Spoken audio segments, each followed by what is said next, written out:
우리 옆에 계신 분들 한번 인사할까요? 사랑합니다. 축복합니다.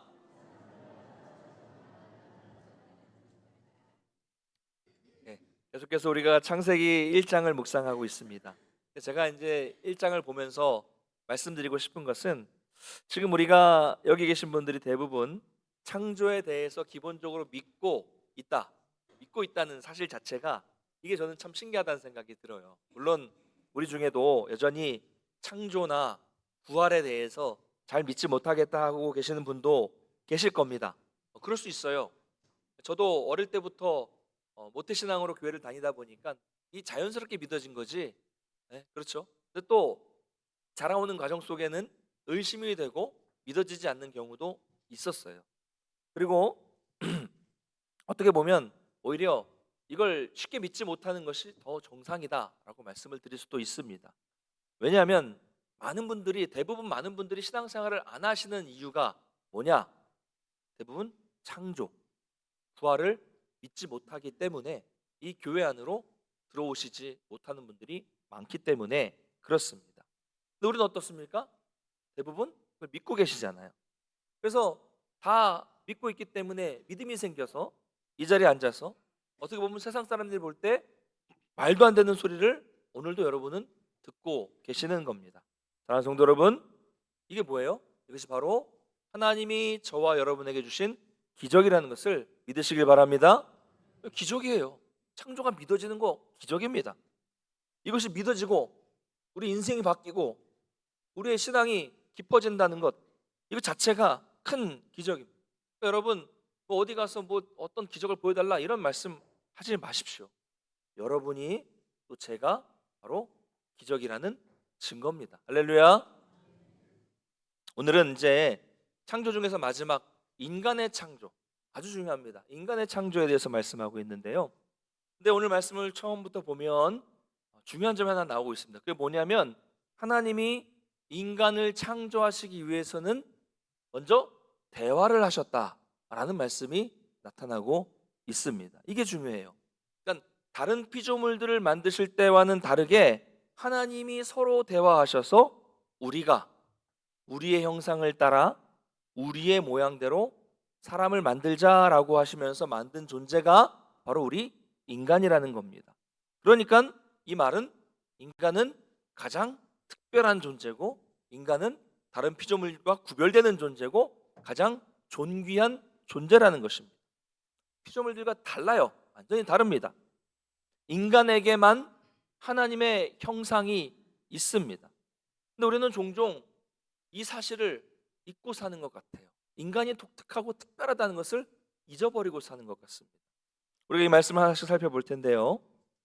먼저 여기서 우리가 알 수 있는 것은 하나님이 복수다라는 것을 알 수가 있어요. 삼위일체 하나님에 대해서 여기서 다 나오진 않지만 삼위일체에 대해서는 성경의 다른 곳에서도 나옵니다.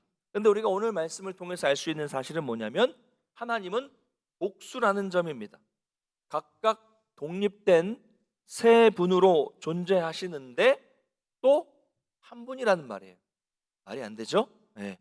말 자체가 모순이에요. 세 분이신데 또 한 분이란 말이죠. 그러나 이해가 안 되기 때문에 우리는 이것을 신비다라고 말하고 있는 것입니다. 여러분 한번 생각해 볼게요.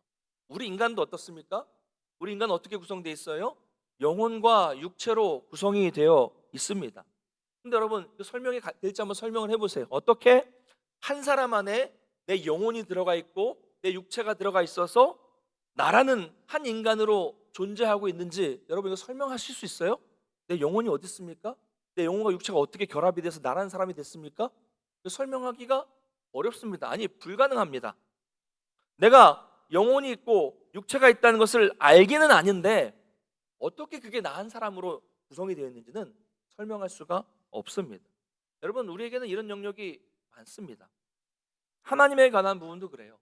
보여주시고 알려주시는 부분만 알 수 있는 것입니다. 하나님은 한 분이신데 또 세 위격으로 존재하고 계십니다. 어떻게 그러냐고요? 설명할 수가 없어요. 그러나 성경이 그렇게 말씀하고 있으니 우리가 그것을 그대로 받아들이고 믿고 있는 것입니다.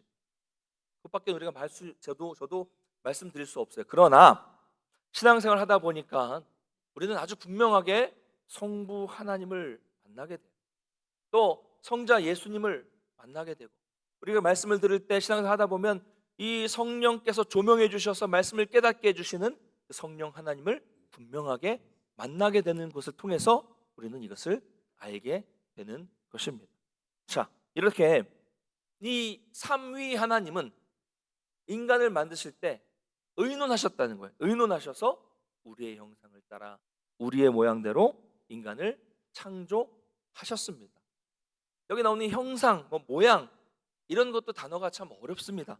이거 복잡한 표현을 다 설명하려면 어려울 거예요. 시간도 모자라고요. 그래서 이것을 한마디로 설명하면 뭐냐면, 형상대로, 모양대로라는 말은 우리는 하나님을 닮았다는 거예요. 닮았다는 겁니다. 여러분, 제 아이를 아세요? 아시는 분도 있고 모르는 분도 계실 텐데, 8살인데 제 아이를 보시면 딱 누가 생각이 나세요? 딴 아저씨 생각나면 안 됩니다. 예전에 저희 아이가 딱 어렸을 때 막 태어나가지고 유모차에 막 다닐 때 성도님들이 감히 이 아이에게 말을 못 붙이겠다고 하셨어요. 왜 그랬을까요? 귀엽다고 까꿍까꿍 하면 자꾸 그 얼굴에 제 얼굴이 떠올라서 저에게 그러는 것 같아서 귀엽다고 하면서도 뭔가 좀 꺼름직하고 뭔가 좀 어색한 느낌이 들어서 이게 참 귀엽다고 말하기도, 말 붙이기도 어려웠다, 이상하다라고 말씀하셨습니다. 왜요? 제 아이에게서 저의 형상이, 저의 모습이 보이기 때문입니다. 똑같습니다. 여러분, 여러분의 모습에 하나님이 보입니다. 할렐루야. 그래서 사람들이 나를 보면 하나님을 봅니다. 그러니 우리가 어떻게, 나만 그렇습니까? 다른 사람도 그렇잖아요. 하나님의 형상인 다른 사람의 얼굴을 보면서 악한 마음을 품고 그 형상에 대해서 악한 말을 할 수 있겠습니까? 따라하겠습니다. 내 얼굴에는 하나님의 형상이 있다. 옆 사람의 얼굴에는 하나님의 형상이 있다. 할렐루야. 세상 사람들이 그래서 여러분들을 볼 때 하나님을 볼 수 있게 되시기를 간절히 축복합니다. 자, 이어서 27절을 보면요, 하나님은 또 자신의 형상대로 남자와 여자를 창조하셨다라고 말씀하고 있어요. 여러분, 남자와 여자입니다. 분명하죠? 명확하죠? 애매한 표현 없어요. 남자와 여자예요. 여기에는 어떤 중간적인 성이나 애매한 성이 없어요. 남성 혹은 여성으로 창조하셨어요. 특별히 기억할 것은요, 남자도 여자도 다 하나님의 형상이다라고 말씀하고 있습니다.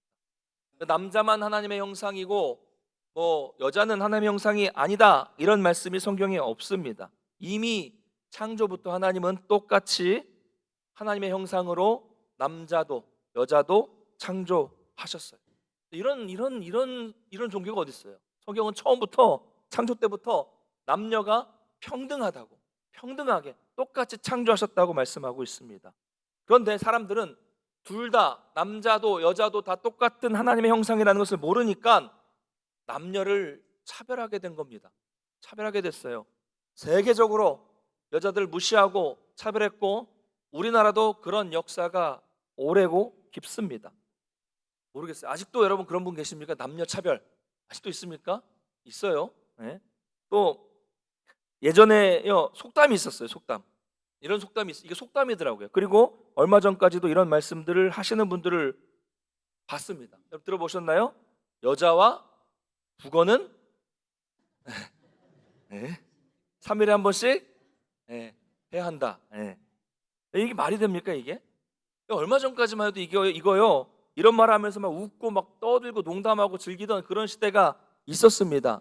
요즘에야 이런 말을 여러분 한번 해보시면 안 돼요. 그렇죠? 사회적인 지탄을 받으니까 말을 못할 뿐이지, 그래도 이런 의식을 가진 분이 아직 있을걸요? 있을 겁니다. 큰일 납니다. 지금도 데이트 폭력이라든지 가정에서의 폭력이 벌어지는 것을 보면 이런 오래된 우리나라의 어떤 의식 때문이 아닐까 하는 생각을 합니다. 여러분, 얼마나 사람이 왜곡됐습니까? 성경은 그렇게 말씀하지 않아요. 남자도 여자도 하나님의 형상이고 다 존귀한 존재다라고 말씀하고 있는데, 차별하게 되는 건 사람이 왜곡시킨 겁니다.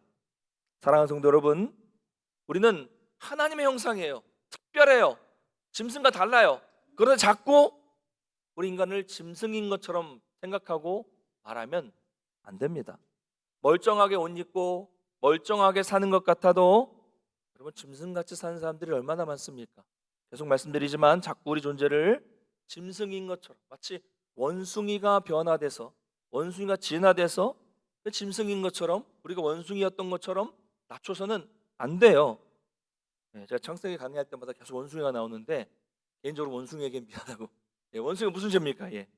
우리가 하나님의 형상이라는 것을 포기하는 순간, 하나님의 형상이라는 것을 버리는 순간 우리는 짐승과 봐도 못한, 짐승과 같은 그런 존재가 되는 것입니다.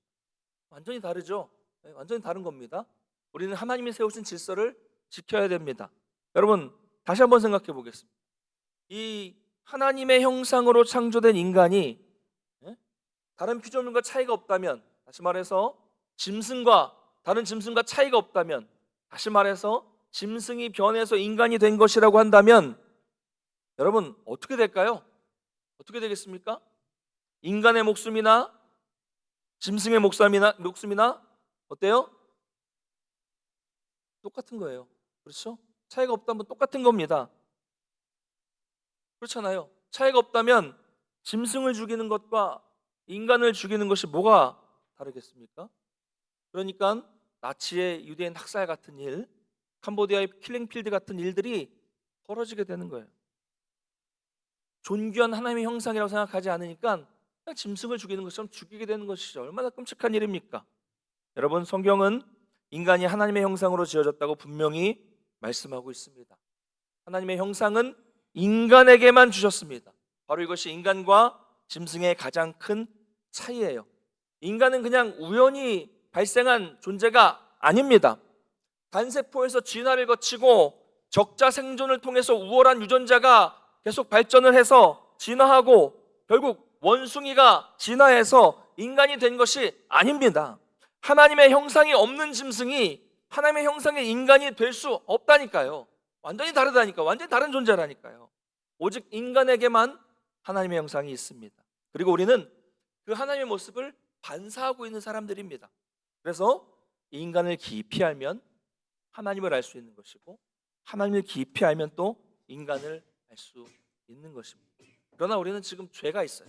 죄 때문에 우리 가운데 있는 하나님의 형상이 많이 뒤틀려져 있기 때문에 정확하게 그 형상을 볼 수는 없는 것입니다. 여러분, 우리가 이제 하나님의 형상과 모양을 가졌다는 이야기가 참 이해하기 어려운 부분이기도 합니다. 처음 창조된 인간은요, 원래 완전한 하나님의 형상을 가지고 있었어요. 제가 종이를 준비를 안 해서 완전한 하나님의 형상을 가지고 있었습니다. 처음 하나님의 창조하신 인간의 형태가 이런 모습이었다고 상상해 보습니다. 이건 완전한 종이에요. 종이 형태입니다. 그러나 처음에는 이렇게 하나님이 아름답게 완전하게 하나님의 형상으로 창조하셨는데 죄로 인해 그 하나님의 형상이 뒤틀리고 왜곡되고 완전히 틀어져 버렸어요. 제가 많이 구기죠. 이만큼 많이 우리가 죄가 있다는 얘기입니다. 그래서 우리 인간에게는 늘 부족한 모습, 죄의 모습이 나타나는 거예요. 원래 이렇게 창조하지 않으셨는데, 완전한 하나님의 형상을 창조하셨는데 죄로 인해서 뒤틀려 버렸기 때문에 우리 가운데 부족한 모습이 나타나게 되는 것이죠. 그런 우리에게 하나님은 죄 없으신 분, 가장 완벽한 하나님의 형상을 보내주셨어요. 하나님의 형상을 가진 예수 그리스도를 보내주신 것이죠. 그래서 그분의 구속으로 인해 우리의 이 뒤틀린 형상을 다시 회복시켜 주셨습니다. 너무 구겨서 안 펴지네 잘. 자, 그래서 다시 이 하나님의 형상이 이렇게 회복이 됐습니다. 자, 회복이 됐어요, 안 됐어요? 덜 됐죠? 네, 덜 됐어요. 회복이 되기는 했지만 아직은 덜 회복이 되었습니다. 아직 완전한 회복은 되지 않았어요. 그래서 이 땅을 사는 동안 인간은 그렇습니다. 우리 예수를 믿음으로 살아가고 있지만 아직은 완전하게 회복이 되지는 않았습니다. 주님이 다시 오실 때야 우리는 영광스러운 하나님의 형상을, 처음 보았던 그런 종이와 같은 완전한 하나님의 형상을 회복하게 될 것입니다. 우리는 아직 부족해요. 그렇기 때문에 그때까지는 본받을 분이 계십니다. 바로 예수 그리스도입니다. 그러면 우리가 이 땅을 살면서 예수님 닮은 삶을 살게 된다면 우리의 이 하나님의 형상은 점점 더 회복하게 될 것입니다. 바라기는 저와 여러분의 삶의 목적이 다른 것이 아니라 예수님을 닮는 것이 우리의 삶의 목적이 되시기를 간절히 축원합니다.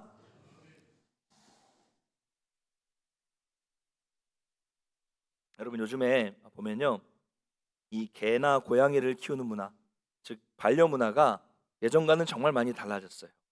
여러분 가정에 뭐 키우세요? 개를 키우시거나 고양이를 키우시고 앵무새 많이 키우시더라고요. 저희 집에는 구피도 키우고 있습니다. 물고기도 키우고 있고요. 또 뭐가 있죠? 거북이, 네, 도마뱀, 또 뱀, 네, 또 거미, 타란툴라 뭐 이런 거, 독거미, 뭐 또 사슴벌레 이런 키우는 아이들도 있고요. 근데 기억할 것은 뭐냐면요, 그런 반려동물이 아무리 내가 사랑하는 동물이라고 하더라도 그런 짐승에게는 영혼이 없습니다. 여러분 짐승은 죽으면 그냥 끝이에요. 정확하게 아셔야 됩니다. 요즘에 왜 말씀을 드리냐면 유튜브 같은 영상을 보면 간혹 이 동물들도, 반려동물들도 그 영혼이 어떻게 되는지는 아무도 모른다, 하나님만이 아신다라고 말하는 유명한 교회의 목회자들이 나와서 이런 이야기를 하는 분들을 봅니다. 아주 논리 정연하게 말한 것 같고 영상도 아주 예쁘게 잘 만들었습니다. 근데 거기에 댓글을 보면 반려동물을 먼저 떠나보낸 사람들이 너무 위로를 많이 받아요. 우리도 얼마 전에 떠나보냈는데 목사님의 말씀을 들으니 참 위로가 됩니다 라고 말하고 있습니다. 그러나 여러분, 그런 분들의 영상을 보면 문제가 뭐냐면 그들은 예수 그리스도만이 유일한 구원의 길이라는 복음의 핵심을 아주 애매하게 설명하는 경우가 많습니다. 여러분, 우리가 구원의 길은 오직 누굽니까? 예수 그리스도 한 분밖에 없어요. 자꾸 애매하게 뭐 사족이 많아지고 설명이 길어지면 뭔가 좀 애매한 거예요. 명확하지 않아요. 그런 설명을 하는 거죠. 여러분 절대로 현혹되지 마십시오. 자꾸 복음을 약화시키고 성경의 관점이 아닌 인본주의 관점에서, 인간의 관점에서 복음을 변질시키려는 사람들의 말입니다. 아무리 교회가 큰 교회도 소용없어요. 복음 말씀 그대로 전하지 않으면 문제가 있는 거예요. 사람을 위로하기 위해서 성경과 다른 이야기를 해서는 안 됩니다. 인터넷, 유튜브 주의하시고요. 요즘에 보니까요, 그래서 우리 시대적인 변화인데 흐름인 것 같은데요, 반려동물을 위한 장례 문화원이 곳곳에 생기고 있어요. 여러분 헷갈릴 수 있기 때문에 말씀을 드립니다. 지금 엄청나게 많이 늘어났는데요, 제가 알기로 아직까지는 안동에는 없어요. 안동에는 없어요. 여러분 제가 정보 드릴게요. 상주에 있고요, 김천에 있고요, 경산에 있습니다. 경북에는, 대구는 당연히 있고요. 대도시로 갈수록 많아집니다. 장례 문화원이 있다면 반려동물 장례 지도사도 있겠죠? 네, 자격증 시험도 있고요, 장례 지도사도 있습니다. 놀라운 사실은 각 장례 문화원마다 거의 다 추모 예식을 진행하는 공간, 추모 예식실이 있습니다. 제가 반려의 문화를 반대하는 것도 아니고 뭐 여러분 중에서도 반려동물을 키우는 분이 당연히 계시죠.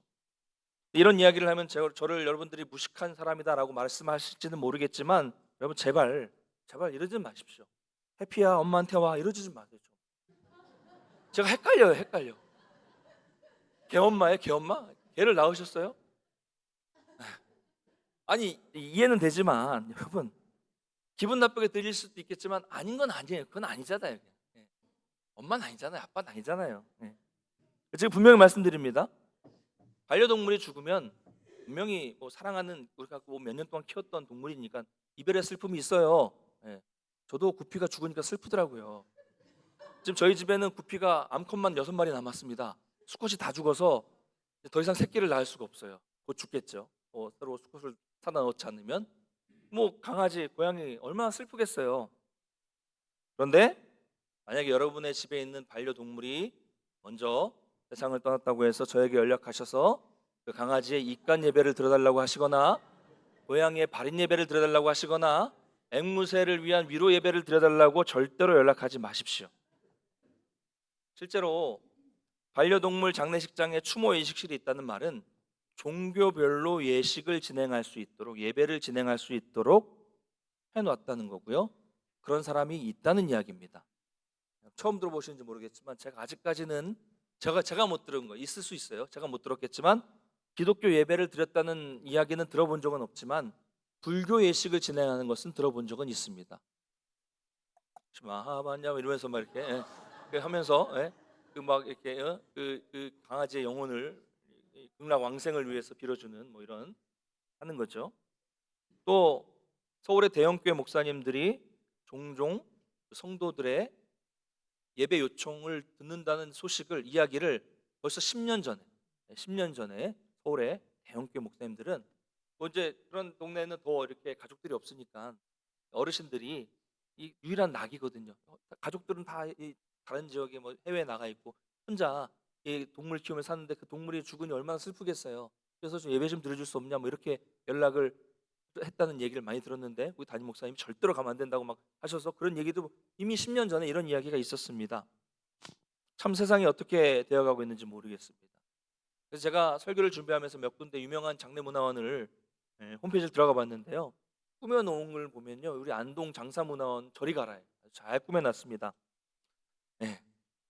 물론 저는 여러분들이 우리 성도님들 너무 슬퍼하시면 기도는 해드릴 수 있어요. 누구를 위해서요? 성도님들을 위해서. 슬퍼하시는 성도님들을 위해서. 이별의 슬픔이 있으니까 기도는 해드릴 수 있습니다. 그런데 그 동물을 위해서 뭐 동물의 영 이런 거 아니잖아요. 슬퍼하는 성도님들을 위해서 기도를 해드릴 수는 있어요. 그러나 여러분 우리가 정확하게 성경적으로 알고 너무 나가지는 말아야 합니다. 여러분 동물은 죽으면 끝이에요. 죽은 후에 천국과 지옥이 없어요. 동물은 천국에서 사랑하는 해피를 다시 만나지 않습니다. 그러나 여러분 인간은 달라요. 짐승들과 완전히 다릅니다. 삼위 하나님께서 의논하셔서 아주 공을 들이시고 아주 신경을 쓰셔서 만드신 존재가 저고 여러분입니다. 하나님의 형상을 따라 하나의 모양대로 지어진 존재가 여러분 인간이에요. 자꾸 이 인간을 자꾸 짐승과 구분 안 되게 생각하고 자꾸 짐승을 마치 인간인 것처럼 자꾸 이렇게 헷갈리면 안 된다는 이야기입니다. 여러분 그렇다면 왜 하나님은 인간을 만드셨을까요? 하나님 뭔가 부족해서 인간을 만드셨을까요? 아닙니다. 하나님은 완전하시기 때문에 다른 것이 필요하지 않아요. 하나님은 이 인간과 하나님이 영원한 교제를 나누기 위해서 인간을 만드신 겁니다. 여러분 남자와 여자가 왜 결혼합니까? 왜 결혼해요? 너무 어려운 질문입니까? 여러분 왜 결혼하셨어요? 대답을 못 하시는데 대답 잘 하셔야 됩니다. 남편분들 밥 해주고 빨래 해줄 사람 필요하셨어요?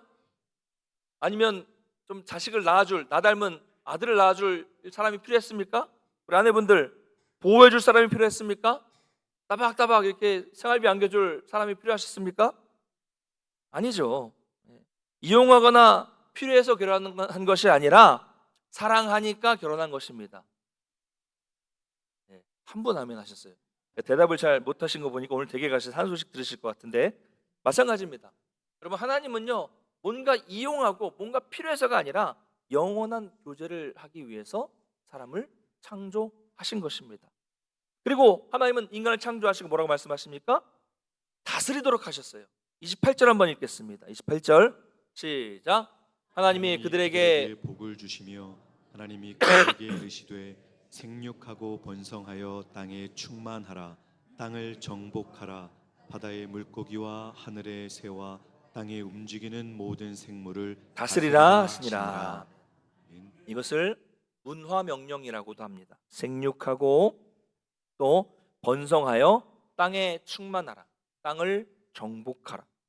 이것은요 하나님이 만드신 이 세상을 그대로 잘 보존하는 것을 말하고 있는 거예요. 보존하라는 겁니다. 개발, 발전 아니고요. 보존이요. 잘. 여러분 인간이 이렇게 발전시켜 놨어요. 좋아졌습니까? 아니죠. 인간이 과학과 기술이 발달하니까 핵이라는 게 생기고 그걸 막 터뜨려서 사람을 죽이고 또 방사능이 누출되고 또 공해가 생기고 오염이 요즘에 아주 심각합니다. 인간이 여러 가지를 발전해서 생긴 결과는 망가지는 거예요. 여러분 안동만 해도 그래도 아직 괜찮지만 서쪽으로 한번 가보세요. 서울, 대전, 전주 이렇게 중국하고 인접한 지역은요 아주 그냥 미세먼지가 심각합니다. 몸살이에요. 아주 대기가 아주 장난이 아닙니다. 그렇게 발전해서 좋아진 겁니까? 아니에요. 인간이 손대서 발전했지만 이 자연은, 이 지구는 망가지고 있습니다. 아주 아파하고 있어요. 이것이 우리 인간의 한계입니다. 우리는 성경적인 이 세계관을 가지고 하나님이 만드신 이 피조 세계를 잘 다스리고 잘 보존하고 잘 가꾸는 거, 이게 우리가 해야 될 책임이라는 것을 기억하시기 바랍니다. 그리고 더 나아가서 해야 될 게 있습니다. 그것은 뭐냐면 하나님이 주신 이 형상을 회복하는 데까지 나아가야 돼요. 이사야 65장 25절 한번 같이 읽어보겠습니다. 시작. 이리와 어린 양이 함께 먹을 것이며 사자가 소처럼 짚을 먹을 것이며 뱀은 흙을 양식으로 삼을 것이니 나의 성산에서는 해함도 없겠고 상함도 없으리라. 여호와께서 말씀하시니라. 아멘. 이것이 바로 우리가 회복해야 할 모습입니다. 여러분, 이처럼 교회도요, 우리가 하나님의 형상들이 모인 이 교회도 해함도 없고 상함도 없는 곳이 되도록 만들어야 합니다. 여러분 제발 교회 안에서 그래서 남 험담하지 마시고요, 욕하지도 마시고 다른 사람을 상하게 하지도 마세요. 교회가 천국과 같은 모습으로 회복이 되어야 됩니다. 우리가 하나님의 형상을 회복해야 됩니다. 왜 이렇게 교회가 세상의 지탄을 받는 그런 모습이 되어버렸습니까? 하나님의 형상을 담지 않았기 때문입니다. 아까 말씀드렸잖아요. 오직 우리가 회복해야 될 것은 예수 그리스도를 담는 것, 그분의 형상을 회복하시는 것임을 여러분 기억하시기 바랍니다. 이것이 우리의 신앙의 목적이 되어야 됩니다. 그러기 위해서는 나만 하나님의 형상이 아니에요. 다른 사람도 하나님의 형상으로 지음받은 존재라는 것을 늘 기억해야 되고요. 그래서 나처럼 존귀하게 만들어진 그 사람에게, 다른 사람들 하나님의 형상에게 나쁜 말, 욕, 험담하면 안 됩니다. 더러운 것을 계속 마음에 품고 있다가 그 사람에게 내뱉어서도 안 됩니다. 여러분 옆에 계시면 한번 지그시 쳐다보겠습니다. 보세요. 다 볼 때까지 하겠습니다. 보세요. 다 보시고, 이 잘 안 되는 것 같아요. 5초만 보겠습니다. 5초 보시고 뚫어지게 지그시 보세요. 5, 4, 3, 2, 1. 네. 어떠세요 여러분? 아름답습니까? 그 모습이 하나님의 형상입니다. 여러분 왜 은혜 받자고 다니는 교회 와서 사람을 미워하고 왜 그렇게 싸울까요? 왜 자꾸 상처를 주고 또 상처를 받습니까? 너무 안타까워요. 우리가 아직 버리지 못한 욕심, 내가 가지고 있는 욕심, 내 마음대로 돼야 되는 그 욕심을 버리지 못했기 때문입니다. 여러분 성경 우리가 제대로 이해해서 하나님의 형상을 회복해야 됩니다.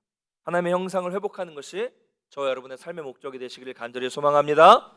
마지막으로 31절을 같이 한번 읽겠습니다. 시작. 하나님이 지으신 그 모든 것을 보시니 보시기에 심히 좋았더라. 저녁이 되고 아침이 되니 이는 여섯째 날이니라. 아멘. 아멘. 하나님 마지막으로 뭐라고 말씀하셨냐면 보시기에 모든 것을 다 창조하시고 인간을 창조하신 난 후에 보시기에 심히 좋았더라라고 말씀하셨어요. 그럼 보십시오. 하나님이 만드신 건 다 좋아요. 다 좋아요. 자연을 보십시오. 어제도 우리 전도회에서 다녀오셨지만 요즘 많이 나가시죠? 저도 지난주에 월요일에 아이와 함께 가까운 바닷가로 낚시를 하러 다녀왔습니다. 하루 종일 바다를 봐도 좋아요. 좋습니다. 계속 있고 싶어요. 들어오고 싶지 않아요. 낙엽 얼마나 아름답습니까? 꽃 얼마나 아름다워요. 열매 얼마나 풍족하고 좋습니까? 사계절이 바뀌는 이 자연들을 보세요. 지금 단풍이 착 지고 또 떨어지면 또 앙상하게 있지만 봄이 되면 또 꽃이 피고 또 여름 되면 활짝 피고 얼마나 이 아름답습니까? 하나님 만드신 자연이. 파도 소리 얼마나 좋아요. 흘러가는 시냇물 소리 하루 종일 듣고 있어도 질리지 않아요. 실증나지 않습니다. 이렇듯 하나님이 만드신 자연과 우주는 다 좋습니다. 다 아름다워요. 그런데 여러분 사람이 만든 것은 어떨까요? 좋죠? 사람이 만든 것도. 휴대폰, 스마트폰 얼마나 좋아요. 네. 근데 몇 년 쓰십니까? 얼마나 쓰세요? 조금 있으면 부서져요. 썩습니다. 컴퓨터 얼마나 쓰십니까? 10년 쓰시는 분 계세요? 10년도 못 쓰죠? 뭐 친환경이라고 하는 뭐 전기차 이런 거 있죠? 진짜 친환경입니까? 배터리는 뭘로 만들어요? 나중에 되면 다 그 폐배터리는 전자 쓰레기가 되는 거예요. 다 그렇습니다. 사람이 만든 것은 그렇습니다. 그러나 사람이 만든 것은 썩고 부서지고 사라지지만 하나님이 만든 것은 항상 좋습니다. 할렐루야. 여러분, 저와 여러분은 사람이 만들지 않았어요. 감사하죠? 하나님이 아주 특별하게 만든 존재입니다. 그러므로 항상 좋은 존재라는 것을 믿으시기 바랍니다. 아주 특별하게 하나님의 모습대로, 하나님의 형상대로 만들어 주셨습니다. 옆에 있는 분들도 그렇게 똑같이 귀하게 만들어 주셨어요. 그러므로 우리는 항상 하나님의 형상인 다른 사람을 존중하고 배려하는 것이 우리의 기본적인 삶의 자세가 되어야 됩니다. 바라기는 모든 분들이 참된 하나님의 형상을 회복하시기를 간절히 축원합니다. 하나님의 형상대로 만들어 주신 것에 감사하시고 항상 하나님의 형상대로 형상에 맞는 선한 삶을 살아가는 것이 인생의 목적이 되시기를 바랍니다. 그래서 여러분 이 땅을 살아가실 때 모든 성도님들이 하나님 보시기에 심히 좋은 인생, 심히 아름다운 삶이 되시기를 주님의 이름으로 간절히 축원합니다. 우리 다 같이 자리에서 일어나셔서